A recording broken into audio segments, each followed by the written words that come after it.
Hi guys, welcome to my channel. कैसे हो आप सब? आई हो आप सब बहुत अच्छे होंगे। मैं भी ठीक हूँ।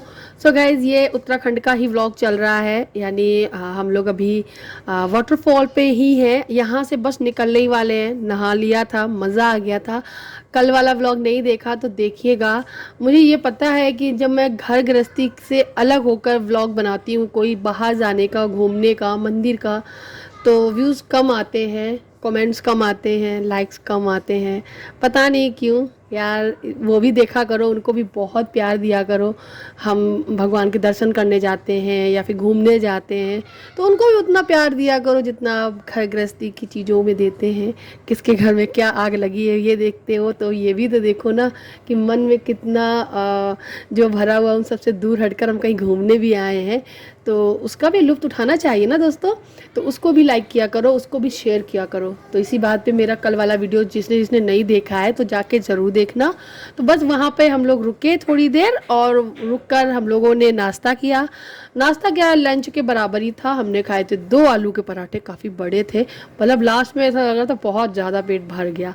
उसके बाद फिर हम लोग यहाँ से निकले नीलकंठ के लिए। जी हाँ, एक हमारी व्यूवर हैं जल जो जो कल वाली वीडियो में कमेंट किया था कि मैंने अब कल वाले वीडियो में बोला था कि आगे के जो वीडियो आएगा वो सरप्राइज़ होगा। तो उन्होंने समझ लिया होगा कि ये वे जो है जहाँ पर हम हैं, इसके बाद नीलकंठ के दर्शन करने जा सकते हैं। तो उन्होंने आइडिया लगा लिया था। तो उन्होंने जो कहा है वो सही है, ठीक है कि मैं नीलकंठ जा रही हूँ, लेकिन जो कहा है ना वो थोड़ा सा अलग टोन में बोला। उन्होंने बोला कि उसमें क्या सरप्राइज़ है, जो नीलकंठ ही तो जा रही हो। तो भाई हम क्रिएटर हैं तो हम बोलेंगे ऐसे ही कि भैया सरप्राइज़ है आप लोगों के लिए कि हम नीलकंठ के दर्शन करने जा रहे हैं, तो आप लोगों को दिखाएंगे। तो सरप्राइज़ हुआ ना आप लोगों के लिए। उसमें कोई ना ही कोई बहुत बड़ी बात थी और ना ही कोई ऐसी बात थी कि जो मैं आप लोगों को परेशान करूं। बस सिंपल सी मैंने बोला सरप्राइज़ है आप लोगों के लिए। लेकिन उन्होंने कुछ अलग ही वे में ले लिया एंड उन्होंने ऐसा कमेंट किया, ऐसा कौन सा सरप्राइज़ है। तो गाइज़, मैं आप लोगों को बता दूं, मेरी जितनी भी यूट्यूब फैमिली है उनको मैं जब कहीं नई जगह पर लेके जाऊंगी या दिखाऊंगी, वो सारा चीज़ रिकॉर्ड करूंगी, तो जाहिर सी बात मेरे लिए वो सब सरप्राइज़ था देखना वहाँ पर, तो आप लोगों के लिए भी होगा। तो मैं जा रही हूँ इतने पवित्र स्थान पर, तो जाहिर सी बात आप लोगों को भी लेके चलती हूँ, वहाँ पर दिखाती हूँ मैं। सबसे पहली बात आपको मैं एक बात बता दूं, मुझे पहाड़ों की जर्नी करने में वोमिटिंग होती है, दिक्कत बहुत होती है, सर घूमता है।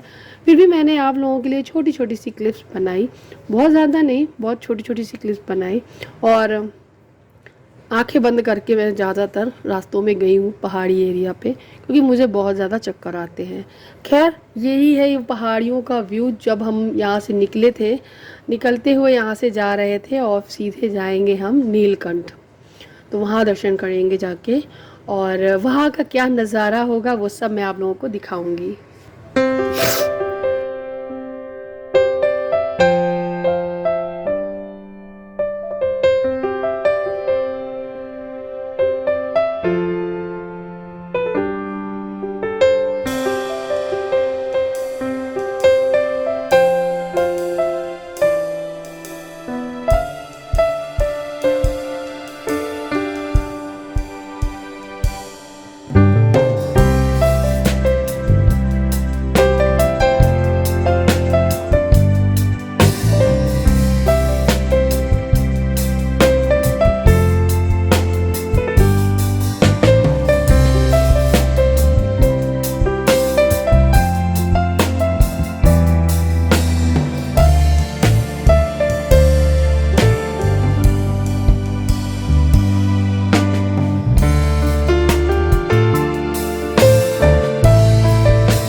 तो गाइज, अभी हम लोग पहुंच चुके हैं नीलकंठ के दर्शन करने के लिए। जो चढ़ाई करनी होती है ना उसके लिए, क्योंकि आप चाहे बस से आओ, बाइक से आओ, या फिर आप किसी गाड़ी से आओ, फोर व्हीलर से, तो आपको यहीं तक ही यहाँ स्टॉप रहेगा। यहाँ पे आपको गाड़ियाँ हैं वो पार्किंग पे लगानी होंगी। और इसके बाद यहाँ से करीबन 2 किलोमीटर पैदल चढ़ाई है जो कि करनी होती है।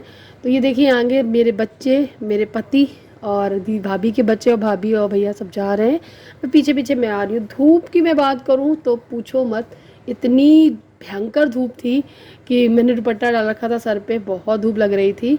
और एक चीज़ अच्छी बात पता है यहाँ पे क्या थी कि पहाड़ पे जब हम लोग ऊपर चल रहे थे तो जो हवा चल रही थी ना वो थोड़ी ठंडी चल रही थी, जिसकी वजह से इतनी ज़्यादा दिक्कत नहीं हो रही थी। लेकिन हाँ, दिक्कत तो थी, लेकिन बच्चों को बहुत मज़ा आया, सच बता रही हूँ। उन्होंने फुल एंजॉयमेंट करते हुए, बहुत मज़ा लेते हुए 2 किलोमीटर का ये रास्ता है वो तय कर लिया और पता भी नहीं चला। मैंने भी तय किया, लेकिन पता नहीं क्यों हम बड़ों को तो अब समझ में आने लगता है कि भाई कितनी दूर है, कहने लगते हैं, लेकिन पता नहीं चला कि कब पहुंच गए। बच्चों ने बड़ा साथ दिया। जब हम यहाँ से कंठेश्वर पर पहुँचते हैं, उसके बीच में जो 2 किलोमीटर का रास्ता है, यहाँ पे बीच बीच में बहुत सारी दुकानें, बहुत सारी चीज़ें मिलती रहती हैं। पानी हो गया, आइसक्रीम हो गई, शिकंजी हो गई, कोल्ड ड्रिंक हो गई, ये सारी चीज़ें मिलती रहती हैं। आप इनका भी लुफ्त उठा सकते हो, बीच में लेते रहना, शिकंजी वगैरह पीते रहना, तो एनर्जी आती रहेगी। तो बस वही सब कुछ करते करते करते करते हम लोग फिर पहुंच गए थे। तो अभी बस पहुंच ही गए हैं। आप देख सकते हो यहाँ पे सीढ़ियों से उतर रहे हैं नीचे की तरफ, और इसकी जो अंदर जाएंगे वहाँ पे सारी आपको दुकानें ही मिलेंगी। कहीं पे ऐसा कुछ नहीं मिलेगा कि कोई तीर्थ स्थल जैसा लग रहा हो, पूरी दुकानें भरी पड़ी हुई हैं। ये थोड़ी सी चीज़ अजीब सी लगी, लेकिन ठीक है। फिर यहाँ से अंदर जाते रहेंगे सीधे से, फिर दाएं लेफ्ट मुड़ेंगे, उसके बाद जाकर लंबी एक लाइन लगनी है जहाँ से कंठेश्वर की जो है हम लोगों को दर्शन होंगे। तो वहाँ पे जा रही हूँ अभी। अभी मैं आपको दिखाऊंगी कितनी लंबी लाइन लगी थी, बहुत लंबी लाइन लगी थी। और सच बताऊँ, बच्चों ने उस लाइन में भी बहुत ज़्यादा साथ दिया, खासकर मेरा बेटा दक्ष। उसको मैंने रास्ते में एक डमरू दिला दिया था, उसका जिद था। वो जब हम चढ़ाई कर रहे थे 2 किलोमीटर की, बीच में बहुत सारे सामान मिल रहे थे बच्चों के लिए, तो उसने जिद की तो मैंने फिर उसको दिलाया। और वो पता नहीं क्या हो गया, वो बस बम बोले करते हुए वो डमरू बजाते बजाते पूरी लाइन में जाता रहा। वो लाइन जो है, जो ये लाइन चलने वाली है, उसमें करीबन आधे घंटे से भी ज़्यादा समय लग गया था हम लोगों को। लेकिन दक्ष ने बहुत साथ दिया। दक्ष बाकायदा डमरू बजाते हुए वो एकदम भोले भंडारे के भक्ति में मग्न होकर पहुंच गया था। और सच गाइस, बिल्कुल परेशान नहीं किया था उसने। आप देख सकते हो यहाँ पे हम लोग ऊपर चढ़ रहे हैं, इस साइड में लाइन लगी हुई है, और हम लोग पीछे से लाइन लगना स्टार्ट करेंगे। जाहिर सी बात है, सबका नंबर आगे है, लेकिन फिर भी लाइन के भी सामने भी दुकानें लगी पड़ी हुई हैं। आप मतलब ये यहाँ पे तब भी आप सामान खरीद सकते हो। मतलब ऐसा है कि जहाँ से लाइन भी लग रही है वहाँ जाने तक ही दुकानें लगी हैं लास्ट तक। तो ये थोड़ी अजीब सी लगी कि पूरे जो मंदिर है, जो पूरा वहाँ का जो ग्राउंड है या फिर जहाँ पे लाइन लगती है, वहाँ के आसपास एरिया को एकदम दुकान बना रखा है।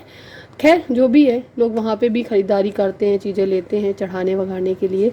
लेकिन मैं बताऊँ, वहाँ पे कुछ नहीं चढ़ता। एक बार जल ले लीजिएगा, कुछ फूल ले लीजिएगा, बस, इसके अलावा कुछ नहीं। इतनी ज़्यादा भगदड़ रहती है, जब आप अंदर जाएंगे तो बस प्रणाम कर पाएंगे, वहाँ पर जल चढ़ाना होता है, बस वो चढ़ा पाएंगे। तो आप देख सकते हो हम बिल्कुल पहुँच चुके हैं यहाँ पे नीलकंठेश्वर मंदिर में अंदर। जहाँ ये एक बाहर की तरफ एक वो लगा दी गई है एलईडी, जिसमें वो दिख रहे हैं जहाँ पे कैमरा लगा हुआ है, इस तरीके से। तो बाहर से इस तरीके देख लेना होता है। एंड धीरे धीरे लाइन बढ़ेगी तो अंदर जाएंगे तो जो मंदिर के पुजारी लोग हैं उन्होंने कुछ ऐसी चीज़ कर रखी व्यवस्था कि जो शिव जी हैं वो जो है वो नीचे है, और एक परात में उन्होंने, पुजारियों ने एक परात में पीतल का पिंडी टाइप का बना के रखा हुआ है। गलती से लोग उसी पे भी जल चढ़ाकर ही चले जाते हैं और प्रणाम कर जाते हैं। वो नीचे जो मेन जो पिंडी है शिव जी की, वो नहीं देखने को मिल पाती। आप देख सकते हो दक्ष निकला है ना डमरू लिए, वो ऐसे ही बजाते हुए निकला। तो फिर क्या होता है कि आपको वो पिंडी देखनी होती है, तो जो बड़ा सा परात रखा है उसके आगे थोड़ा झाँक के देखेंगे तो नीचे वो शिव जी की पिंडी जो है, शिवलिंग है, वो नीलकंठेश्वर जो महाराज जी वहाँ विराजित हैं, उनके दर्शन होंगे। और जल आपको उसी जो उन्होंने पीतल का बना के रखा है ना, उसी पे डालना होता है, क्योंकि उसी पे जब जल डालेंगे उसी से ढलते हुए, उसी से निकलते हुए वो जल उसमें गिरता है। उन्होंने कुछ ऐसा जुगाड़ बना रखा है, लेकिन फिर भी मैं आपको दिखाती हूँ। आपको दिखाऊंगी ना तो आप वो चीज़ नहीं देख पाएंगे अंदर में, क्योंकि बहुत ज़्यादा भीड़ है। जहाँ हम अंदर चलते हैं, ये देखिए नंदी महाराज है, यहाँ पर मैंने प्रणाम किया। वो देखिए हमारे हस्बैंड जी जल चढ़ा रहे हैं। उन्होंने जल चढ़ाया, थोड़ी देर रुके भी, उन्होंने दर्शन अच्छे से किए। तो मेन जल चढ़ाना रहता है, दर्शन करने होते हैं। तो दर्शन किया, जल तो उन्होंने चढ़ा दिया, मैंने दर्शन कर लिए। और मैंने जब थोड़ा सा कैप्चर किया तो आपको मैं थोड़ा सा दिखा पाऊँगी ज़रा सा, कि वहाँ पे जो पीतल की पिंडी है ना, वो दिख जाएगी आपको बस हल्की सी। ये भैया आगे थे, ये देखो दिखी ना आपको, ये थोड़ी सी बस। इसके नीचे ही दूसरी तरफ शिव जी रखे हुए हैं, नीलकंठेश्वर। वहाँ पर आप वो जल चला जाता है, बस वही है नीलकंठेश्वर। तो बस इतना सा दर्शन करने के लिए आपको इतनी चढ़ाई, इतनी लाइन लगनी पड़ेगी। और अगर श्रद्धा मन भाव से आप जाएंगे, बिल्कुल परेशान नहीं होंगे, बहुत अच्छे से दर्शन होंगे। तो हम लोग दर्शन वगैरह करके आ गए हैं बाहर, थोड़ी देर बैठेंगे यहाँ पे, एक कुल्हड़ वाली चाय पियेंगे। तो चाय बहुत ज़्यादा एनर्जी दे देती है, थोड़ी सी नींद को भी भगाती है, थकान को भी थोड़ी सी दूर करती है। फिर उसके बाद हम लोग चले गए थे एक रेस्टोरेंट में, बोल सकते रेस्टोरेंट नहीं था, एक मॉल जैसा ही था। मतलब उसमें कुछ सामान नहीं था, खाने पीने का था ऐसा कुछ। उसका नाम मुझे याद नहीं आ रहा, वरना मैं आप लोगों को ज़रूर बताती। तो वहाँ पर मुझे तो ज़्यादा भूख नहीं थी, तो मैंने डोसा लिया था। मेरे हस्बैंड ने दाल मखनी और लच्छा पराठा खाया था। बच्चों ने छोले भटूरे खाए थे, भाभी ने भी छोले भटूरे खाए थे, सैंडविच मंगाया था। और भाभी का बेटा, उसके लिए एक पूरी थाली मंगाई थी, उसने वो खाया था। एंड भैया ने भी कुछ लिया था, मुझे सही से याद नहीं है क्या लिया था। उन्होंने शायद सैंडविच ही खाए थे, हाँ जी हाँ, उन्होंने सैंडविच खाए थे। तो बस खा पी के फिर हम लोग निकलेंगे घर के लिए। जी हाँ, अब बारी आती है घर वापस आने के लिए। तो बस यहाँ से हमारे जो दर्शन है नीलकंठेश्वर जी महाराज के, भोले बाबा के, बहुत अच्छे से हुए। बोलो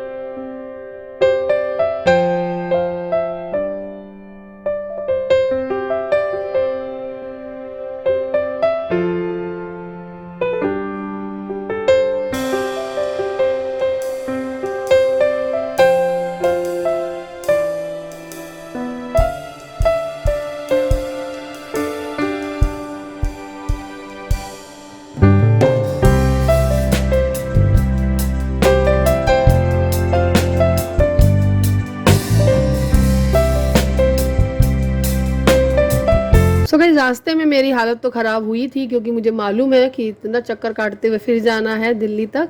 तो थोड़ा सा चक्कर आ गया था, तो मैं आँख बंद करते हुए गई थी। और हालत देख सकते हो, बाल वाल खोल दिए थे मैंने। अंदर एसी तो चल ही रहा था, लेकिन फिर भी बहुत बेचैनी लगती है, हम आँखें खोल के देख नहीं सकते उस नज़ारों को। और बस वोमिटिंग नहीं हुई थी। बहुत अच्छी बात ये थी कि जब से मैं वहाँ से चली हूँ ना, वाटरफॉल से, मैंने एक टैबलेट ले ली थी। उसके बाद वो एवोमाइड टैबलेट का असर बहुत रहा। और मैं जब उठी हूँ तो ये बोले थे, रास्ते के सारे नज़ारे तुमने सब मिस कर दिए प्रियंका, तो तुम्हारा वीडियो नहीं बन पाएगा, ऐसा कुछ चिढ़ा रहे थे मुझे। तो मैंने बोला कि आप ही शूट कर देते, मुझे तो याद ही नहीं रही थी। तो वही मैं कह रही थी, खूब हंस रहे थे, मेरा खूब मजाक उड़ा रहे थे कि पूरे सफ़र में ये सोती हुई आती है। एंड ये रही आध्या जो आगे बैठी है, दक्ष जो है वो मेरे पास ही था, फिर वो पीछे चला गया था और बच्चों के पास, पीछे बच्चे बैठे हुए हैं। और बस हम लोग दिल्ली के सफ़र के लिए निकल ही रहे थे। उसके बाद रास्ते में एक जगह रुके थे, कोई गाड़ी चलाते हुए भैया को भी काफ़ी थकान हो जाती है। इस टाइम मैं बताऊं, घड़ी में करीबन 10 बज रहे थे। रात के 10 बजे हम लोग एक ये कैफ़े में आए हैं। यहाँ पे हम लोगों ने एक कुल्हड़ वाली चाय पी, बच्चों ने जूस लिया। उसके बाद हम लोग निकल लिए दिल्ली के लिए, और बस फिर पहुँच जाएंगे घर। और बस घर जाके इतनी थकान थी, बस सोना ही था। बट उससे पहले मुझे करनी थी वापस जाने की तैयारी। तो नेक्स्ट वीडियो में मिलते हैं, तब तक के लिए बाय बाय। यही तक का था हमारा सफ़र, हमारा घूमना फिरना। आप लोगों ने खूब इन्जॉय किया होगा। अब आप मिलते हैं आपसे हम अपने ही घरों में, जब हम वापस यहाँ से लौटने वाले होंगे। तो मिलते हैं कल नेक्स्ट वीडियो में, तब तक के लिए बाय बाय। अपना ख्याल रखिएगा और खुश रहिएगा। Thank you for watching.